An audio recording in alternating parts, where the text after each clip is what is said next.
আসসালামু আলাইকুম ওয়া রাহমাতুল্লাহি ওয়া বারাকাতুহু। আলহামদুলিল্লাহ ওয়াস সালাতু ওয়াস সালামু আলা রাসূলিল্লাহ। আজ যে বিষয়বস্তুটা নিয়ে আপনাদের সম্মুখে আলোচনা করব হাদিসের দৃষ্টান্তে ইনশাআল্লাহ, সেটা হচ্ছে এই যে বর্তমান জামানায় যারা মাদ্রাসার চাঁদা তোলে তাদেরকে খুবই লজ্জিত সামনে সম্মুখীন হতে হয়। মানুষ খুব ইহানত মনে করে, মানুষ খুব খারাপ মনে করে এই মাদ্রাসার চাঁদাকারীদেরকে দেখে।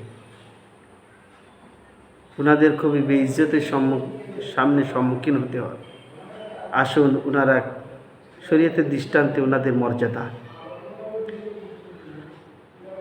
আন রাফি ইবনে খাদিজিন قال سمعت رسول الله صلى الله عليه وسلم يقول العامل في الصدقات بالحق لوجه الله عز وجل كالغازي في سبيل الله عز وجل حتى يرجع إلى أهله। হযরত রাফি বিন খাদিজ বর্ণনা করছেন যে রসুল পাক সাল্লাল্লাহু আলাইহি ওয়াসাল্লাম বলেছেন, আমি রসুল পাক সাল্লাল্লাহু আলাইহি ওয়াসাল্লামকে বলতে শুনেছি যে একজন আমিল যে সাদকা ফিতরা জাকাত তোলেন, জমা করেন, সে যদি হকের সাথে অর্থাৎ আমানতের সাথে যদি আল্লাহ তাআলা সন্তুষ্টির উদ্দেশ্যে এই কাজ করেন, তো সে মুজাহিদ, ওই মুজাহিদের ন্যায় যে মুজাহিদিন আল্লাহ তাআলা সন্তুষ্টের জন্য, আল্লাহ তাআলা দিন প্রতিষ্ঠিতের জন্য জিহাদের রাস্তায় আছেন, যতক্ষণ না পর্যন্ত সে ঘরে না ফিরবে, ওই আমলকারী, ওই আমিল, ওই আদায়কারী যতক্ষণ না পর্যন্ত ঘরে না ফিরবে, ততক্ষণ পর্যন্ত আল্লাহ তাআলার রাস্তায় জিহাদকারীর মতন সওয়াব পাবে। হাদিসের মধ্যে যে শব্দ এসছে আল আমিল ফিস সাদাকাত বিল হাক্কি লিওয়াজহিল্লাহ, যে আমিল জাকাত ফিতরা সাদকা যদি আল্লাহ তাআলা সন্তুষ্টের জন্য হকের সাথে তোলে, হক বলতে এই আগেকার আমিলরা কী করতেন,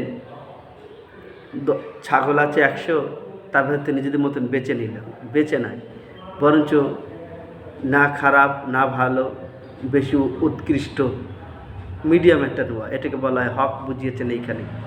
কিন্তু বর্তমান এই হাদিসের দ্বারায় বর্তমান যত মাদ্রাসায় আদায়কারীরা আছেন তারা সব কমিশনে করছেন। এটা আমাদের শরীয়তে জায়েজ নাই। জায়েজ এটাই যে আপনি ওর তানখাটা মোটা রাখেন। কেন? বউ বেচারীরা বহুত মানুষের ছোটো বড় কথা শুনে, ওই জন্য ওনাদের মাইনেটা মোটা করেন, 20 থেকে 25,000 টাকা মাইনে দেন। আর যে আমিলকারী, যে আদায়কারী, তাকে নিজেকে আল্লাহ তাআলাকে হাজির নাজির রেখে এই কাজ করা। এই কাজের যত বড় সওয়াব শোনালাম যে একজন মুজাহিদিন যে আল্লাহ তাআলার রাস্তায় জিহাদ করছে, তার না একে সওয়াব দেওয়া হয়। ওই জন্যই একে আমানতের সাথে আদায় করা। আর